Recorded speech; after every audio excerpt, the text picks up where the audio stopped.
दोस्तों, कैसे हैं? आशा करते हैं कि आप लोग ठीक होंगे। आज बहुत दिनों के बाद मैंने क्लास स्टार्ट किया है। लगभग 1 महीने से क्लास मैंने इस पे नहीं लिया था। कारण आप लोग भी सभी लोग को पता है कि झारखंड की जो स्थिति थी उसके कारण अभी क्लास बंद थी इसमें। तो अब झारखंड में सरकार भी बन चुकी है। तो अब करना ये है कि कोई भी एग्ज़ाम की आप तैयारी कर रहे हैं या वो झारखंड की हो, अभी एनटीपीसी का है, टेक्नीशियन का है, रेलवे का है, एसएससी का है, जो भी हो, एसएससी जीडी का हो, किसी के भाई अगर आप तैयारी कर रहे हैं तो उसके लिए मैंने 10 क्वेश्चन डेली प्रैक्टिस करवाने का सोच रहा हूँ। और डेली प्रैक्टिस रहेगा, इसमें आपका जीके जीएस का जितने भी टॉपिक्स रहेंगे 10 क्वेश्चन ही रहेंगे, उसमें करंट अफेयर्स भी रहेंगे, स्टैटिक जीके भी रहेंगे, ठीक है। और एकदम बिल्कुल एग्जाम ओरिएंटेड क्वेश्चन रहेंगे। आप 10 क्वेश्चन कंटिन्यू यहाँ से प्रैक्टिस कीजिए। इसके बहुत सारे क्वेश्चन बताने के समय फैक्ट भी बताएंगे इसमें, तो वो चीज़ें आप लोग देखिएगा। और डेली एकदम कंटिन्यू 3 महीने लगातार आप देखिए, फिर जीके जीएस कितनी अच्छी हो जाएगी आपकी, ठीक है। तो उसी को देखते हुए जब क्लास स्टार्ट कर रहा हूँ और ये कंटिन्यू क्लास होगी अब लगातार, इसमें जीके जिसके जो भी टॉपिक पूरे टॉपिक से निचोड़ के 10 क्वेश्चन लाया जाएगा इसमें कंटिन्यू और रेगुलर बेस पे, ठीक है। तो चलिए आज की क्लास को स्टार्ट किया जाए। और पहली क्वेश्चन है, आज 10 क्वेश्चन में सिर्फ करंट अफेयर्स नहीं है, बाकी नेक्स्ट डे से इसमें एक करंट अफेयर्स में हम डाल दिया करेंगे। पहला क्वेश्चन है कि अशोक के शिलालेखों के वितरण के संदर्भ में निम्नलिखित में से कौन सा स्थल आधुनिक गुजरात राज्य में है? ये आप लोग को बताना है, ठीक है। तो ये कौन सा है?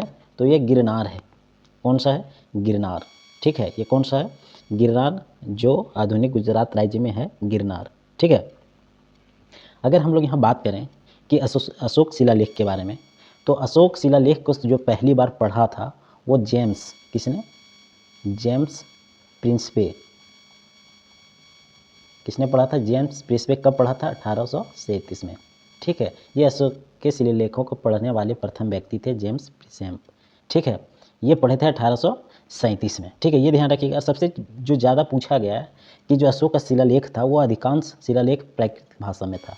कौन से भाषा में था अशोक का शिलालेख? प्राकृत भाषा में था। ये चीज़ें आप लोग जरूर ध्यान रखिएगा, बहुत बार पूछा गया। कोई भी एग्जाम देख लीजिए, एसएससी हो, रेलवे हो, वहाँ से ये सब क्वेश्चन पूछा गया है। और अशोक शिलालेख था वह आपका लगभग अफगानिस्तान में, कहाँ अफगानिस्तान में, पाकिस्तान में, भारत, नेपाल और बांग्लादेश में यह फैला हुआ था, ठीक है। तो इतनी बातें आप लोग को क्लियर हो जाना चाहिए। ये चीज़ें आप लोग ध्यान रखिएगा अशोक शिलालेख के बारे में, ठीक है। अगर हम लोग यहीं बात करें कि जो गिरनार भी हम लोग बात किए हैं वह गुजरात में है। और गुजरात में कहाँ है? जूनागढ़ के पास में है। कहाँ है? जूनागढ़ के पास में है, ठीक है। नेक्स्ट क्वेश्चन है कि भारत से मयूर सिंहासन किसने छीना? ठीक है, ये बताना। भारत से मयूर सिंहासन किसने छीना? मयूर सिंहासन था क्या? पता है? ये था मुगल सम्राटों का सीट।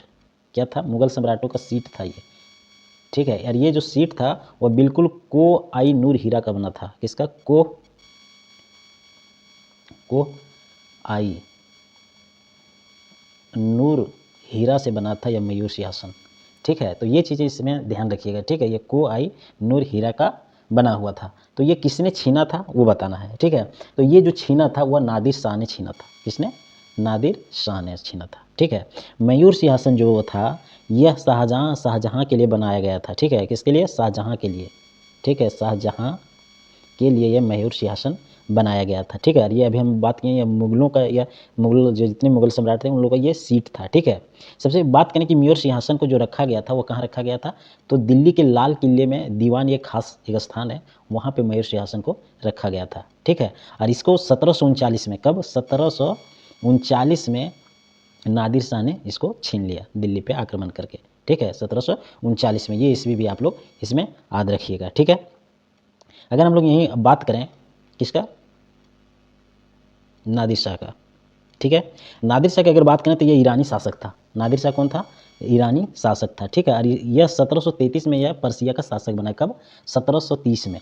1730 में नादिर शाह पर्सिया का शासक बना था, ठीक है। और इसने 1739 में भी हम बोले ही थे कि दिल्ली पर आक्रमण किया था और दिल्ली पर आक्रमण कर लिया था। कब? 1739 में। और इसने उसी समय मयूर सिंहासन को इसने छीन लिया था, ठीक है। अब हम लोग बात करें यहाँ अहमद शाह के बारे में, किसके बारे में? अहमद शाह। तो इसने 1748 में पहली बार भारत पर आक्रमण किया था। कब? 1748 में। 1748 में पहली बार अहमद शाह ने भारत पर आक्रमण किया था। उस समय जो भारत पर शासन कर रहा था मोहम्मद शाह शासन कर रहा था। उसी के शासनकाल में अहमद शाह ने 1748 में पहली बार भारत पर आक्रमण किया था। ये क्वेश्चन पूछा गया था, ठीक है। तो ये ध्यान रखिएगा कि जिस समय नादिर शाह आक्रमण किया था पहली बार भारत पर, उस समय भारत में कौन शासन कर रहा था? तो वह शासन कर रहा था मोहम्मद शाह। ठीक है, मोहम्मद शाह यहाँ शासन कर रहा था। ठीक है, ये भी बात ध्यान रखिएगा इतना। अगर हम लोग मोहम्मद बिन तुगलक की भी बात कर लें तो मोहम्मद बिन तुगलक 1324 ईस्वी में दिल्ली का सुल्तान बना था। कब? 1324 ईस्वी में।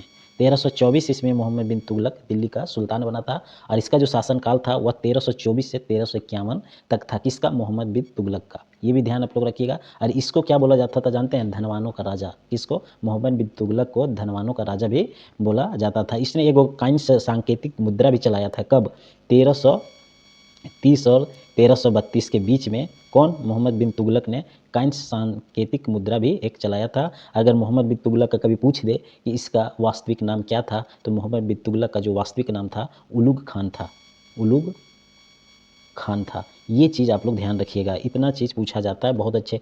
मैंने जितनी चीज़ इसमें डिस्कशन किए हैं वो बहुत ही अच्छे लेवल का किए हैं, ये ध्यान रखिएगा। आप अगर यहाँ कंटिन्यू लिखते भी हैं तो बहुत मतलब आप अगर सेट भी मारते होंगे तो ये आप लोग को देखने को मिलेगा। ठीक है, तो ये चीज़ें आप लोग ध्यान जरूर रखिएगा। ठीक है, तो इतनी बातें हो गई मोहम्मद बिन तुगलक के बारे में। मोहम्मद बिन तुगलक की बातें और बहुत कुछ है। इन्होंने जब 1327 में अपनी राजधानी दिल्ली से, इसने एक चीज़ ये भी क्वेश्चन पूछा जाता है कि 1327 में अपनी राजधानी दिल्ली से दौलताबाद में स्थानांतरित किया था, वो किसने किया था? मोहम्मद बिन तुगलक ने। ठीक है, इसके शासनकाल में इब्न बतूता आप लोग नाम सुने होंगे। कौन? Ibn Battuta. ठीक है, यह मुस्लिम एक खोजकर्ता था जो मोरक्को देश के रहने वाला था। कौन?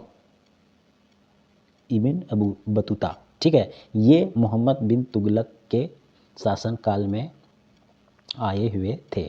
ठीक है, ये बात ध्यान रखिएगा, ये क्वेश्चन पूछा जाता है। ठीक है, तो इतनी बातें इसमें आप लोग ध्यान रखिएगा। अब अगर हम लोग चंगेज़ खान की अगर हम लोग बात करें, चंगेज़ खान की, तो चंगेज़ खान जो था वो मुगलों का साम्राज्य का स्थापना किया था। किसका? मंगोल साम्राज्य का। मंगोल साम्राज्य का अगर स्थापना पूछ दिया जाए तो मंगोल साम्राज्य का जो स्थापना किया था वह चंगेज़ खान ने किया था। ठीक है, और इसने 1206 ईस्वी में मंगोल साम्राज्य पर कब्जा भी किया था और 1227 में इसकी मृत्यु भी हो गई थी। ठीक है, ये चीज़ इतनी इसके बारे में ध्यान रख लीजिएगा। इसके बाद ये चीज़ आता है कि चंगेज़ खान ने जब आक्रमण किया था तो उस समय यहाँ किसका शासनकाल था? तो उस समय जो इल्तुतमिश के शासनकाल के दौरान चंगेज़ खान ने आक्रमण किया था। ठीक है, अगर इल्तुतमिश के बारे में बोला जाए तो इल्तुतमिश का जो शासनकाल था वो 1211 से 1236 ईस्वी तक इल्तुतमिश का शासनकाल था। ठीक है, अच्छा मंगोल बार बार यहाँ जिक्र हो, तो मंगोल था क्या? तो मंगोल एक जनजाति था। ठीक है, तो चंगेज़ खान किस जनजाति से थे? तो मंगोल जनजाति से थे। ठीक है, तो इतनी बातें आप लोग को इसमें क्लियर हो जानी चाहिए। ठीक है, अब चलते हैं हम लोग नेक्स्ट क्वेश्चन। नेक्स्ट क्वेश्चन है कि निम्नलिखित में से किसने स्वदेशी आंदोलन के माध्यम से उपनिवेशिक शासन के खिलाफ उग्र विरोध की वकालत नहीं की थी? ठीक है, ये बताना है तीसरा क्वेश्चन। ठीक है, तो किसने नहीं किया था? तो गोपाल कृष्ण गोखले जी। ठीक है, उग्र विरोध की वकालत नहीं की थी। कौन? गोपाल कृष्ण गोखले जी। ठीक है, अगर गोपाल कृष्ण गोखले के बारे में हम लोग अगर बात करें तो इन्होंने 1905 ईस्वी में, कब?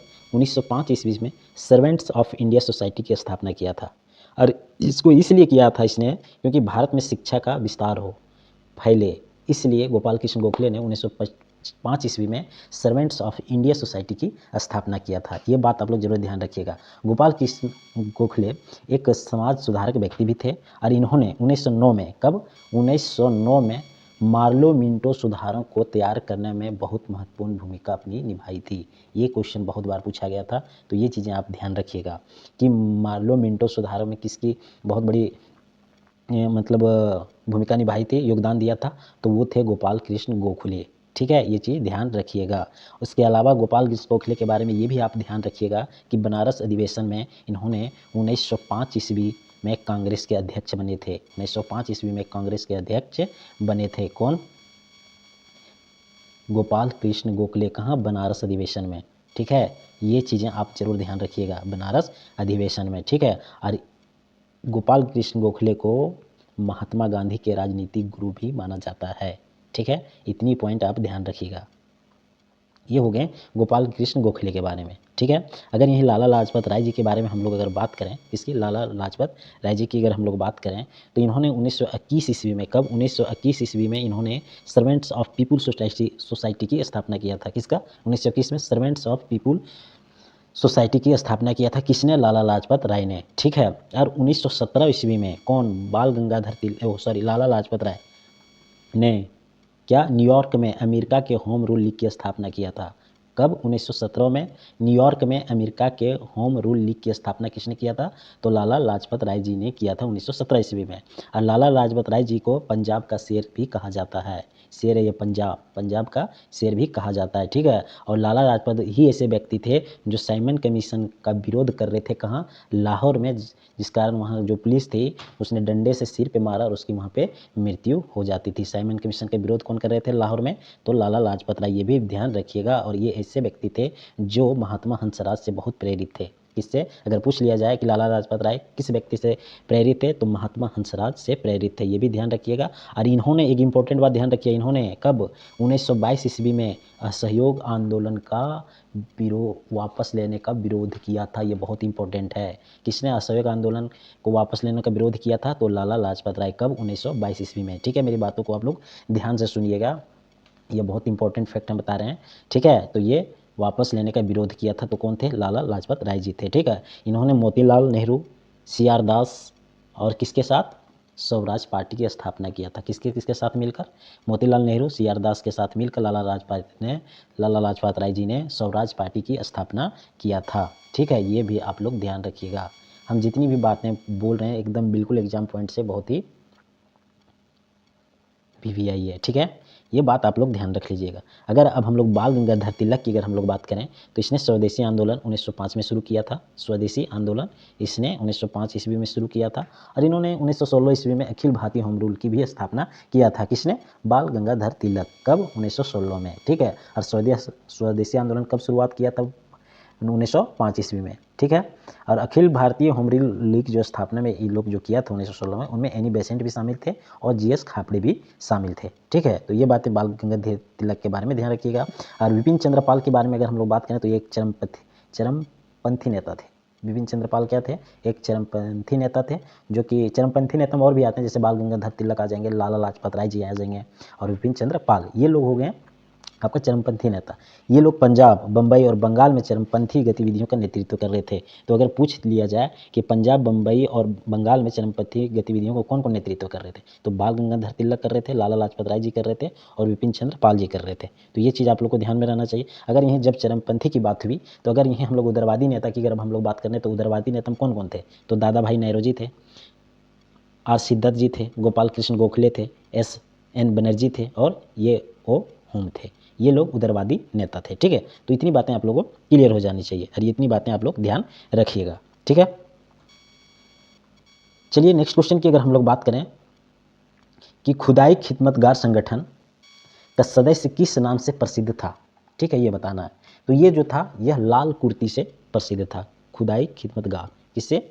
लाल कुर्ती से ये प्रसिद्ध था। ठीक है। देखिए खान अब्दुल गफ्फार खान जी। कौन? खान अब्दुल गफ्फार खान जी, जिन्हें बादशाह खान के नाम से जाना जाता है। तो बादशाह खान के नाम से कौन जाना जाता है? तो खान अब्दुल गफ्फार खान जी जाना जाता है। ठीक है। 1929 में खुदाई खिदमतगार जो भगवान के सेवक इसको बोला जाता है, आंदोलन की स्थापना की थी कौन? खान अब्दुल गफ्फार खान जी। और इस आंदोलन को ही लाल शर्ट के नाम से भी जाना जाता है। ठीक है। कौन सा? लाल शर्ट के नाम से भी जाना जाता है। ठीक है। तो ये भी चीज़ें आप लोग ध्यान रखिएगा। नेक्स्ट क्वेश्चन है कि भारत में संघ की कार्यपालिका का संवैधानिक प्रमुख कौन होता है? ये आप लोग को बताना है। ठीक है। ये आप लोग को बताना है। ठीक है। तो कौन होता है ये बताना है। तो ये जो होता है ये राष्ट्रपति होते हैं। कौन होते हैं संघ की कार्यपालिका के संवैधानिक प्रमुख? तो ये होते हैं राष्ट्रपति। कौन होते हैं? राष्ट्रपति। अगर हम लोग राष्ट्रपति का जिक्र करें तो इस किस से कितने बीच के आर्टिकल के बीच में आते हैं? तो इनका जो जिक्र हुआ है वह 52 से लेकर 62 तक, अनुच्छेद 52 से 62 तक राष्ट्रपति का पूरा जिक्र किया गया है। अगर हम लोग 52 की बात करें आर्टिकल 52 में, तो आर्टिकल 52 में ये जिक्र है कि भारत का एक राष्ट्रपति होगा। ठीक है। राष्ट्रपति के बारे में क्या जिक्र हुआ 52 आर्टिकल में? कि भारत में एक राष्ट्रपति होगा। ये आर्टिकल 52 में जिक्र है। अगर हम लोग राष्ट्रपति की शपथ का बात करें कि कितने आर्टिकल में इसका जिक्र है, तो आर्टिकल 60 में राष्ट्रपति की शपथ के बारे में जिक्र है, अनुच्छेद 60 में। ठीक है। और इस पर महाभियोग जो चलाने की प्रक्रिया है वह किस में जिक्र है? तो आर्टिकल 61 में, इसमें महाभियोग। ठीक है। वियोग का जिक्र है। किसमें? आर्टिकल 61 में। अगर राष्ट्रपति के चुनाव की बात करें तो इसमें कौन कौन भाग लेते हैं राष्ट्रपति के चुनाव में? तो लोकसभा, राज्यसभा और राज्य विधानसभा के निर्वाचित सदस्य लोग भाग लेते हैं। ये बहुत इंपॉर्टेंट है, ये ध्यान रखिएगा कि राष्ट्रपति चुनाव में कौन कौन से भाग लेते हैं। तो लोकसभा के, राज्यसभा के और राज्य विधानसभा के निर्वाचित सदस्य लोग इसमें भाग लेते हैं। ठीक है, तो ये चीज़ आप लोग ध्यान रखिएगा। ठीक है, इतनी हो गई। अब उपराष्ट्रपति की अगर हम लोग बात करें तो भारत में एक उपराष्ट्रपति होगा। ये कौन सा आर्टिकल में है जिक्र? तो आर्टिकल 63 में। ठीक है, इसमें यह है कि उपराष्ट्रपति, भारत में एक उपराष्ट्रपति होगा। ठीक है, और उपराष्ट्रपति जो होते हैं वह राज्यसभा के पदेन अध्यक्ष होता है, जो कि आर्टिकल 64 में इसका जिक्र है। ठीक है, ये भी ध्यान रखिएगा आप लोग। उपराष्ट्रपति जो होता है वो राज्यसभा का पदेन अध्यक्ष होता है और आर्टिकल ये 64 में आपका उल्लेख किया गया है। ठीक है, तो ये चीज़ें हो गई। अगर हम लोग लोकसभा की बात करें तो लोकसभा के अध्यक्ष कौन होते हैं? स्पीकर होते हैं, और इनका जो चयन किया जाता है लोकसभा का, ठीक है, इसमें लोकसभा सदस्यों द्वारा ही किया जाता है। और अभी अगर हम लोग बात करें कि लोकसभा का वर्तमान जो अध्यक्ष हैं लोकसभा का, वो कौन है? ओम बिरला। कौन है? ओम बिरला। ठीक है, तो इतनी बातें इसमें भी ध्यान रखिएगा। अगर यहीं प्रधानमंत्री की हम लोग बात कर रहे हैं, अगर प्रधानमंत्री का, तो इसकी नियुक्ति कौन करता है? तो इसकी नियुक्ति राष्ट्रपति करता है। प्रधानमंत्री की नियुक्ति कौन करता है? तो राष्ट्रपति करता है। ठीक है, और अच्छा, प्रधानमंत्री होता क्या है? यह मंत्रिपरिषद का एक प्रमुख होता है। मंत्रिपरिषद का प्रमुख कौन होते हैं? तो वो प्रधानमंत्री होते हैं। और प्रधानमंत्री अपना अगर त्यागपत्र देना,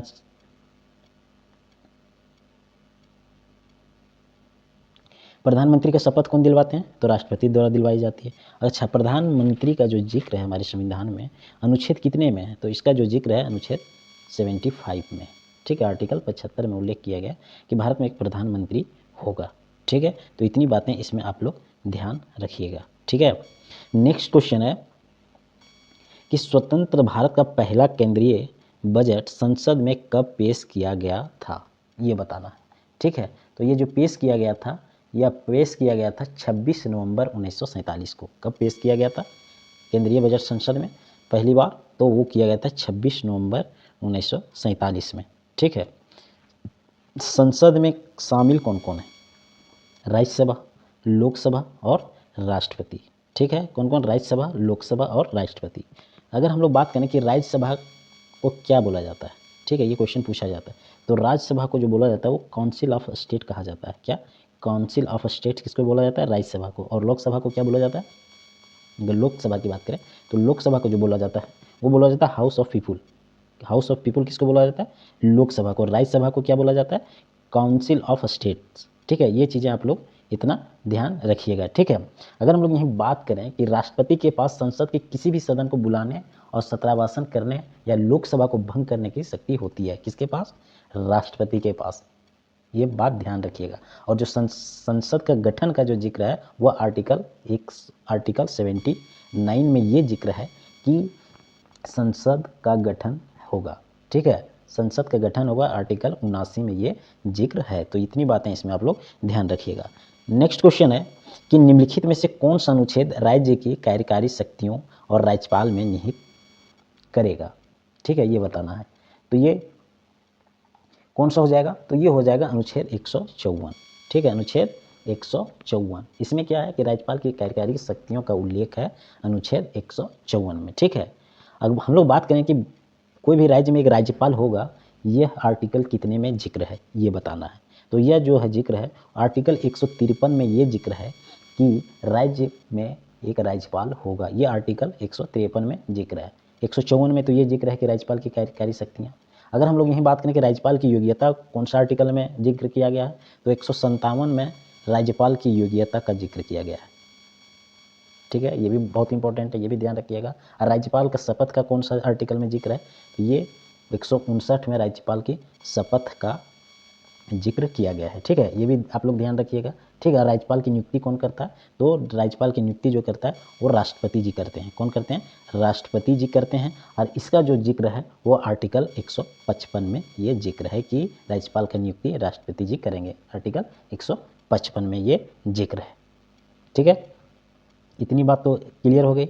इतनी बात तो क्लियर हो गई। और आर्टिकल 176 में ये जिक्र है कि राज्यपाल का विशेष अभिभाषण होगा। क्या? 176 में क्या है? ये राज्यपाल क्या एक विशेष अभिभाषण होगा। तो इतनी बातें आप लोग के क्लियर हो जानी चाहिए। ठीक है, नेक्स्ट क्वेश्चन है कि निम्नलिखित में से कौन सा भारत में जीएसटी के अंतर्गत शामिल कर नहीं है, ये बताना। निम्नलिखित में से कौन सा भारत में जीएसटी के अंतर्गत शामिल कर नहीं है, ठीक है, ये बताना। तो ये कौन सा हो जाएगा है, तो ये हो जाएगा आयकर। ये आपका जीएसटी के अंतर्गत शामिल नहीं है। कौन? आयकर। अगर हम लोग जीएसटी की बात करें, जीएसटी की, तो भारत में सबसे पहले असम राज्य में यह लागू किया गया था। कहाँ? असम में, ठीक है, जीएसटी। और अगर विश्व में अगर हम लोग बात करें जीएसटी लागू करने वाला पहला देश, तो फ्रांस था। कौन था? फ्रांस था, ठीक है। ये भी बातें आप लोग को क्लियर हो जानी चाहिए।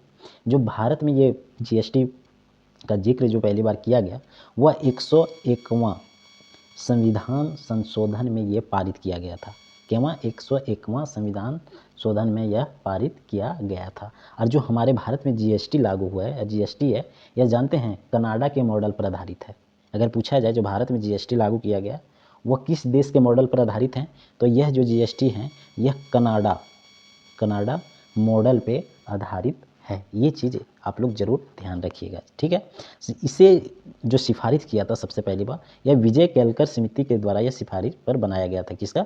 विजय केलकर, ठीक है, विजय केलकर की समिति की सिफारिश पर बनाया गया था। और अनुच्छेद 239 के तहत हमारे देश में जीएसटी लागू किया गया है। आर्टिकल 279, ये बहुत इंपॉर्टेंट है कि जीएसटी हमारे देश में आर्टिकल 279 के तहत लागू किया गया है। आर्टिकल किसमें? 279, ये ध्यान रखिएगा। और जीएसटी जो भारत की संसद में पहली बार पेश किया गया था। और एक बात और ध्यान रखिएगा आप लोग इसमें कि जीएसटी इससे पहले भी एक व्यक्ति ने इसको 2005 में किए थे, पेश करने की कोशिश किए थे, पेश भी किए थे। वो 2005 में पी चिदम्बरम जी किए थे। जीएसटी पहली बार भारत में जो पेश किया गया था संसद में, वो 2005 में पी चिदम्बरम द्वारा पेश किया गया था। ये बहुत इंपॉर्टेंट है, ये भी ध्यान आप लोग रखिएगा, ठीक है। तो इतनी बातें इसमें क्लियर हो जानी चाहिए। अगर हम लोग यही बात कर लें कि सबसे पहले मार्च 2017 को इसको पारित किया गया था जीएसटी को, और 1 जुलाई 2017 को लागू हुआ असम में। अभी हमने इसका जिक्र भी किया, देश विश्व में भी किया, फ्रांस में हुआ था, ठीक है। तो ये चीज़ें आप लोग क्लियर हो जानी। जीएसटी से बहुत बार क्वेश्चन आता है। 9 नंबर क्वेश्चन है कि न्यूटन के गति के दूसरे नियम का समीकरण क्या है, ठीक है, ये बताना है। तो न्यूटन की गति के दूसरे का नियम का जो समीकरण है वह है आपका F बराबर ma। क्या है? F बराबर ma, ठीक है। अगर हम आप लोग से पूछें कि न्यूटन गति के दूसरे नियम से हमें क्या प्राप्त होता है, तो न्यूटन के दूसरे गति के नियम से हमें बल का सूत्र प्राप्त होता है। बल का सूत्र प्राप्त होता है, ठीक है, ये बात ध्यान रखिएगा। अगर यही पूछ लिया जाए कि न्यूटन के प्रथम गति के नियम से, न्यूटन के प्रथम गति के नियम से हमें क्या प्राप्त होता है, तो इसमें बल की परिभाषा प्राप्त होता है। बल की परिभाषा प्राप्त होता है न्यूटन के प्रथम नियम। यही हम लोग को न्यूटन के तृतीय गति के नियम से क्या प्राप्त होता है ये पूछ दिया जाए, तो न्यूटन के तृतीय गति नियम से हमें बल की प्रकृति प्राप्त होता है, ठीक है। ये चीज़ें बहुत इंपॉर्टेंट है, ये बार बार पूछा गया है, तो हम बताएं तो इसमें ये आप लोग ध्यान रखिएगा। एक बात इसमें ज़रूर ध्यान रखिएगा, इसका उदाहरण न्यूटन की गति का पहला गति के नियम का पहला नियम क्या है, इसमें बहुत सारे उदाहरण हैं। तो वो चीज़ कुछ चीज़ें आप लोग याद रख लीजिएगा। जैसे मान लीजिए न्यूटन की गति का पहला नियम जो है, चलती हुई बस में अचानक ब्रेक लग जाने से यात्री आगे की ओर झुक जाना, रुकी हुई गाड़ी अचानक चल पड़ने से यात्री पीछे की ओर झुक जाना, ये आपकी इस तरह की न्यूटन गति के प्रथम नियम की है। अगर वहीं दूसरे नियम की हम लोग बात करें तो क्या है इसमें कि अगर हम मान लीजिए कि टेनिस की गेंद की तुलना में क्रिकेट की गेंद से अधिक चोट लगता है कि नहीं, चोट लगता है जरूर। गद्दे की तुलना में फर्श पर ज़्यादा चोट अधिक लगती है, ठीक है। तो ये सब चीज़ें आप लोग ध्यान रखिएगा। इसी तरह अगर तृतीय नियम की हम लोग बात कर दिए तो रॉकेट का उड़ना गति का तृतीय नियम है। रॉकेट का उड़ना, नाव से कूदने पर नाव के पीछे और हटना, ठीक है। तो इस तरह की चीज़ें को आप लोग ध्यान रखिए। इसका मैं एक ट्रिक बता रहा हूँ, ठीक है। पहला इसका ट्रिक, तीनों गति के नियम का ट्रिक सुनिएगा, ठीक है। गति या विराम का विरोध हो तो प्रथम नियम होगा, ठीक है। गति या विराम का विरोध हो तो प्रथम नियम होगा। और अगर चोट कम लगता हो या अधिक लगता हो तो वह गति न्यूटन का द्वितीय नियम होगा। और चोट लगना वह न्यूटन का तृतीय नियम होगा। ये एक ट्रिक इसमें आप अपना फॉलो कर सकते हैं, ठीक है। तो ये भी आप लोग ध्यान रखिएगा, ठीक है।